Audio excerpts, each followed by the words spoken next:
آتے ہیں آپ کے سوالات کی طرف۔ اس وقت ہمارے سامنے ایک سوال ہے، اسے آپ کے سامنے رکھتے ہیں، پھر اس سوال کے جواب کی طرف آتے ہیں۔ لکھتے ہیں احمد عیسیٰ بھائی، میں آپ کی ویڈیوز دیکھ چکا ہوں۔ آپ کی ویڈیوز دیکھنے سے پہلے میں ہر وقت اللہ سے گڑ گڑا کر ہدایت کی دعائیں مانگتا تھا، اور جب میں نے آپ کو سنا تو مجھے لگا کہ اللہ نے میری دعائیں قبول کر لیں۔ جب سے میں نے آپ کی اصلاحات پر ویڈیوز دیکھی ہیں، تب سے میں نمازیں پڑھنا بھی ترک کر چکا ہوں، کیونکہ آپ کی ویڈیوز میں آپ نے جس انداز سے الصلاۃ پر بات کی ہے اور نماز کو دھوکہ ثابت کیا ہے، اس کا کوئی جواب نہیں۔ کوئی بھی آپ کی ان ویڈیوز کو دیکھے گا تو وہ چاہ کر بھی نمازیں نہیں پڑھ سکے گا۔ لیکن احمد عیسیٰ بھائی، میرا ایک چھوٹا سا سوال ہے، اگر آپ کے پاس وقت ہو اور میرا سوال جواب کے قابل ہو تو میرے سوال کا جواب ضرور دیجیے گا، میں آپ کے جواب کا انتظار کروں گا۔ سوال میرا یہ ہے کہ اس میں تو شک نہیں رہا کہ نماز وہ صلاۃ نہیں ہے جس کا اللہ نے قرآن میں حکم دیا ہے، لیکن کیا نماز کو ترک کرنا ضروری ہے؟ کیونکہ جب نماز کو حدیث سے ثابت کیا جاتا ہے تو کیا یہ ممکن نہیں کہ اللہ نے الصلاۃ کے ساتھ ساتھ نماز کا بھی حکم دیا ہو، اور ہمارے باوجداد نے نماز کو تو پکڑے رکھا لیکن الصلاۃ کو بھول گئے اور ترک کر بیٹھے۔ اگر میری سوچ ٹھیک ہے تو پھر اگر بندہ نمازیں پڑھتا رہے تو اس میں حرج ہی کیا ہے؟ اور اگر نماز تواتر کے ساتھ چلی آ رہی ہے تو ہو سکتا ہے اس کا حکم اللہ نے ہی دیا ہو، اور پھر اگر الصلاۃ قائم کرنے کے ساتھ ساتھ نماز پڑھنے میں بھی کیا حرج ہے؟ احمد عیسیٰ بھائی، یہ میرا نظریہ نہیں ہے، یہ صرف میری سمجھ ہے، اور میں نے اس لیے آپ سے سوال کیا ہے کہ ہو سکتا ہے کوئی ایسا پہلو جو میرے سامنے نہ آیا ہو، اس کا آپ کو علم ہو، جس سے میرے لیے اس معاملے کو سمجھنے میں اور آسانی ہو جائے گی۔ اگر میں ٹھیک ہوں تب بھی واضح ہو جائے گا، اور اگر میں غلط سمجھا ہوں تب بھی واضح ہو جائے گا۔ جی، آپ کا جو سوال ہے اس کا جو مرکز و محور ہے، مرکز و محور نماز ہے۔ یعنی آپ نے یہ کہا ہے کہ ہو سکتا ہے یہ جو نماز ہے اس کا حکم بھی اللہ نے ہی دیا ہو۔ یعنی آپ نے کیا کیا ہے؟ آپ نے یہ کیا ہے کہ الصلاۃ کو اپنی جگہ پر تسلیم کر لیا ہے، لیکن الصلاۃ کے ساتھ ساتھ نماز کو بھی ایک الگ سے ایک مقام، ایک حیثیت جو ہے وہ دینے کی کوشش کی ہے، یا آپ نے ایسا سمجھا ہے؟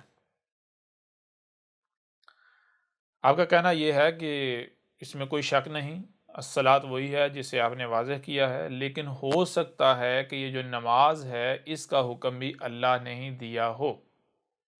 یعنی آپ یہ کہنا چاہ رہے ہیں کہ بندہ الصلاۃ بھی قائم کرے، وہ بھی اللہ کا حکم ہے، اور ساتھ نمازیں بھی پڑھتا رہے، ہو سکتا ہے یہ بھی اللہ کا حکم ہو۔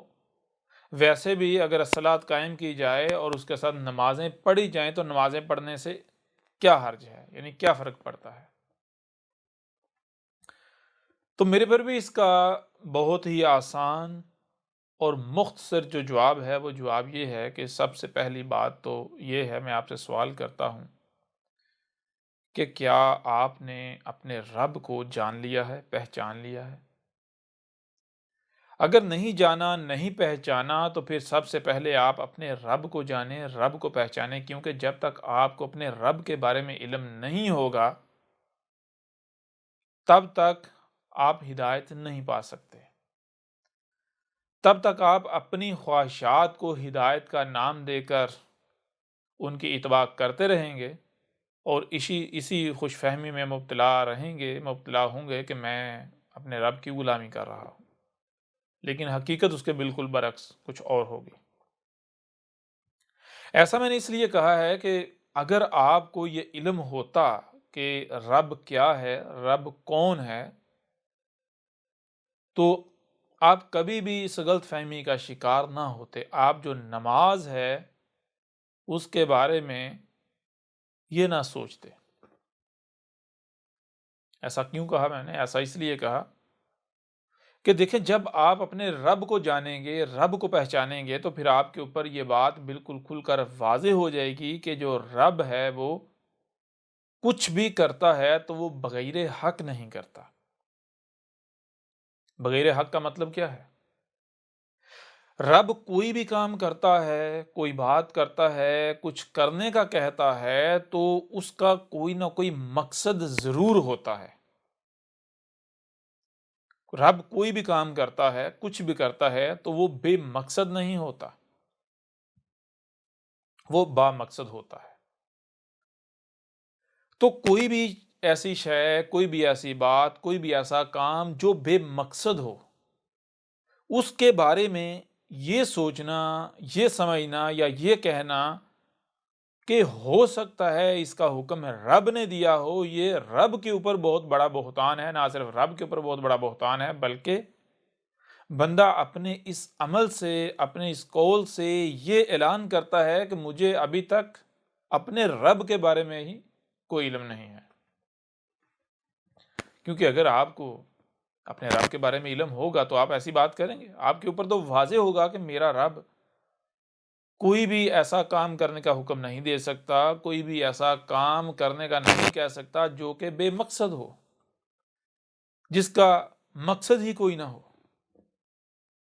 تو اب میں آپ سے ہی سوال کرتا ہوں، جس سے آپ کے اوپر بالکل کھل کر واضح ہو جائے گا کہ یہ جو نماز ہے اس کا حکم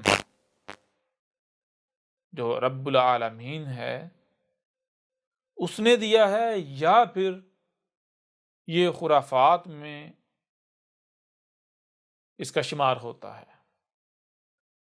اس کا تعلق رب کی بات سے، رب کے حکم سے، رب سے نہیں ہے، بلکہ یہ جہالت ہے، یہ انسانوں کی اپنی گڑی ہوئی ہے، یہ حق کو بگاڑ دیا گیا ہوا ہے۔ آپ یہ دیکھیں کہ کیا یہ جو نماز ہے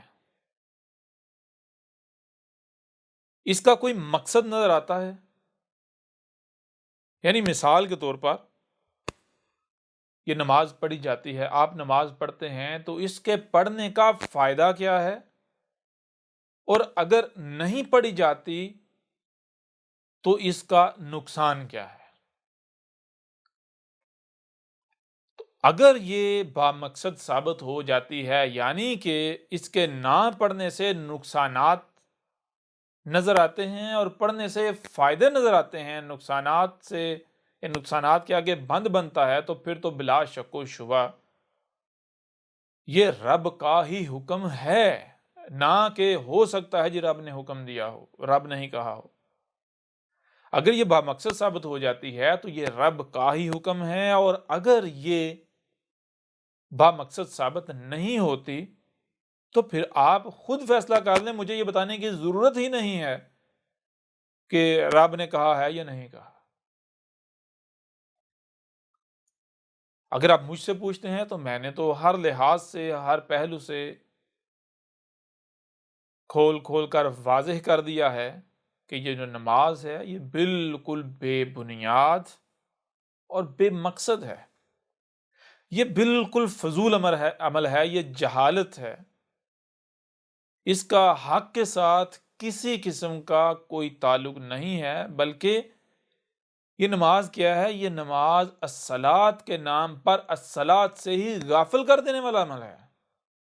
یعنی کہ ایک شخص جو ہے وہ نمازیں پڑھتا ہے اور وہ یہ سمجھ رہا ہوتا ہے کہ میں تو صلاۃ قائم کر رہا ہوں۔ اب حقیقت کیا ہے؟ آج آپ کے اوپر واضح ہو گئی کہ یہ نماز جو ہے یہ صلاۃ تو ہے نہیں۔ اب جب یہ نماز الصلاۃ ہے ہی نہیں اور کوئی شخص نمازیں پڑھ رہا ہے اور وہ یہ سمجھ رہا ہے کہ میں الصلاۃ قائم کر رہا ہوں، تو وہ فائدہ کر رہا ہے، اپنا فائدہ کر رہا ہے، دوسروں کا فائدہ کر رہا ہے، یا پھر وہ ہر لحاظ سے نقصان کر رہا ہے، ہلاکت کا سودا کر رہا ہے؟ کل اس کے سامنے آئے گا، او یہ کیا ہو گیا، ساری زندگی جو ہے جسے الصلاۃ سمجھتے رہے، اس کا تو الصلاۃ کے ساتھ کوئی تعلق نہیں تھا، بلکہ اس نے تو الصلاۃ کے نام پر ہمیں الصلاۃ سے غافل کیے رکھا۔ اب آج کیا کریں؟ آپ سوائے پچھتاوے کے کچھ نہیں ہے۔ لہٰذا میرے پھر دو ٹوک اور سیدھا سادہ جواب یہ ہے کہ دیکھیں، آپ نماز کو اگر تو یہ بامقصد ثابت ہوتی ہے، بالحق ثابت ہوتی ہے تو یہ رب کا حکم ہے، اگر یہ بالحق ثابت نہیں ہوتی تو یہ رب کا حکم ہو ہی نہیں سکتا۔ اور ہم نے آپ کے اوپر یہ بات بالکل کھول کر واضح کر دی، ہر پہلو سے کھول کر واضح کر دی۔ آپ ویڈیوز میں، مختلف جو ویڈیوز ہیں ان میں دیکھ سکتے ہیں، اس کے علاوہ یہ الکتاب ہے، یہ آپ کے سامنے رکھتے ہیں، بار بار آپ کو کہا کہ اسے جو ہے آپ حاصل کریں، ڈاؤن لوڈ کریں۔ اسے جب پڑھیں گے تو اس میں بھی ہر لحاظ سے، ہر پہلو سے یہ بات واضح کر دی گئی کہ یہ جو نماز ہے یہ دجل ہے، یہ فراڈ ہے، یہ دھوکہ ہے، اس کا صلاۃ کے ساتھ کسی قسم کا کوئی تعلق نہیں ہے، یہ جہالت ہے، یہ ایک ایسا پٹا ہے جو ہر کسی نے اپنے گلے میں ڈالا ہوا ہے، جس کا یعنی کہ حق کے ساتھ کوئی تعلق ہی نہیں ہے۔ بہرحال ایک پہلو سے تو اس کا جواب ہو گیا یہ۔ اب بات دوسرے پہلو سے، تو میرے پر بھی آپ خود غور کریں۔ آپ نے کہا کہ احادیث سے نماز کو ثابت کیا جاتا ہے، تو میں آپ سے سوال یہ کرتا ہوں کہ جو احادیث سے ثابت کیا جاتا ہے یا تواتر کے ساتھ ایک عمل چلا رہا ہے، تو کیا تواتر میں یہ بات پائی جاتی ہے، یا جنہیں یہ احادیث کہتے ہیں یعنی روایات، ان میں یہ بات پائی جاتی ہے کہ الصلاۃ جو ہے وہ اپنی جگہ پر الگ ہے اور نماز جو ہے وہ اپنی جگہ پر الگ ہے؟ یہ بات پائی جاتی ہے، آپ کو یہ ملتا ہے، یا پھر آپ کو روایات ہوں احادیث کے نام پر یا پھر تواتر ہو، دونوں میں یہ ملتا ہے کہ یہ جو نماز ہے یہی الصلاۃ ہے، یہ جو نماز ہے یہی الصلاۃ ہے؟ تو یہاں میرے پیارے بھائی بات آ جاتی ہے مقابلے کی۔ یہاں یہ بات آ ہی نہیں رہی کہ صلاۃ الگ ہے اور نماز جو ہے وہ الگ ہے، لہٰذا اگر صلاۃ کے ساتھ ساتھ نماز بھی چلتی رہے، یا ہو سکتا ہے رب کا ہی حکم ہو۔ یہاں بات آ رہی ہے مقابلے کی، نماز کو الصلاۃ بنا کر پیش کیا جا رہا ہے۔ جو آپ کا تواتر ہے یا جو آپ کی روایات ہیں جنہیں آپ حدیث کا نام دیتے ہیں، وہ نماز کو الصلاۃ بنا کر پیش کر رہی ہیں۔ تو اب میں آپ سے سوال کرتا ہوں، اگر آپ نماز کو الصلاۃ تسلیم کر لیتے ہیں، یا بالفرض آپ نماز کو روایات کی بنیاد پر یا تواتر کی بنیاد پر رب کا حکم مان لیتے ہیں، تو پھر الصلاۃ کا کیا کریں گے؟ کیونکہ تواتر جو روایات ہیں وہ تو نماز کو الصلاۃ کہہ رہی ہیں۔ اگر آپ اسے مان لیتے ہیں رب کا حکم، تو پھر آپ الصلاۃ قائم نہیں کر سکتے، کیونکہ پھر اگر آپ الصلاۃ کے نام پر کچھ بھی کرتے ہیں، یعنی جو الصلاۃ ہے وہ ہی اگر قائم کرتے ہیں، وہ بھی اگر قائم کرتے ہیں، تو آپ کو کہا جائے گا بھئی یہ دین میں اضافہ کر رہا ہے، یہ تو دین کا دشمن ہے، یہ تو بدعت کر رہا ہے، یہ تو رسول سے آگے بڑھ رہا ہے، یہ تو یہ کر رہا ہے، وہ کر رہا ہے۔ تو کیا آپ کو الصلاۃ قائم کرنے دی جائے گی؟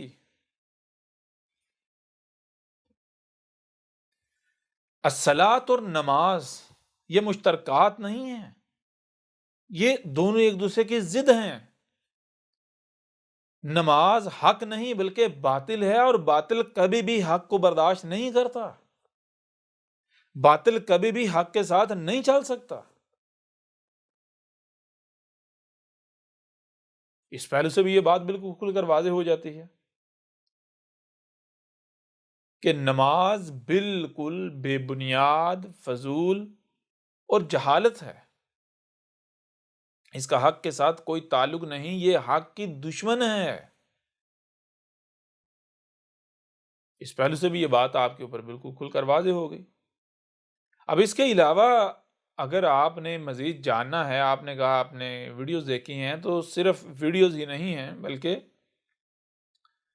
ویڈیوز میں تو ایک چھوٹا سا حصہ آپ کے سامنے رکھا گیا، کچھ پہلو سے بات کی گئی۔ آپ یہ جو الکتاب ہے، جب آپ اس کا مطالعہ کریں گے، اسے پڑھیں گے، اسے حاصل کریں گے، پڑھیں گے، تو اس میں آپ کو کوئی ایسا پہلو نہیں رہے گا جس پہلو سے آپ کو اس میں بات نہیں ملے گی۔ اس میں الصلاۃ کے حوالے سے یا الصلاۃ پر ہر پہلو سے، ہر زاویے سے بات کی گئی۔ نماز جو ہے اس کا دھجل ہونا، اس کا فراڈ ہونا، ہر لحاظ سے، ہر پہلو سے ثابت کیا گیا۔ کوئی ایسا سوال نہیں ہے جس کو ہم نے اس میں اٹھایا نہیں ہے اور اس کے اوپر بات نہیں کی۔ اس لیے میں آپ کو یہی ریکمینڈ کروں گا، مشورہ دوں گا، نصیحت کروں گا کہ آپ الکتاب جو ہے اسے ڈاؤن لوڈ کریں یا اسے حاصل کریں اور اس کا مطالعہ کریں۔ جب آپ اس کا تفصیل کے ساتھ، ترتیب کے ساتھ مطالعہ کریں گے تو پھر کسی بھی قسم کا نہ تو کوئی سوال رہے گا اور نہ ہی چاہ کر بھی کوئی کسی قسم کا وسوسہ آپ کے سینے میں یا آپ کے دماغ میں جنم لے گا۔ مجھے امید ہے کہ اس سوال کا جواب جو ہے وہ آپ کے اوپر واضح ہو گیا ہوگا۔ اس کے باوجود اگر آپ کو لگتا ہے کہ نہیں، میرا جو سوال ہے اس کا جواب کلیئر نہیں ہوا، سوال ختم نہیں ہوا، کسی بھی سطح پر، کسی بھی حد تک میرا سوال ابھی پیچھے باقی ہے، تو آپ اس کو مزید اپنے سوال کو یعنی واضح کر کے بھیجیں، تو اس پہلو سے بھی آپ کے سامنے اس کا جواب رکھ دیا جائے گا۔ لہٰذا بڑھتے ہیں اگلے سوال کی طرف۔ احمد عیسیٰ کون ہے؟ کیا آپ احمد عیسیٰ کو جانتے ہیں؟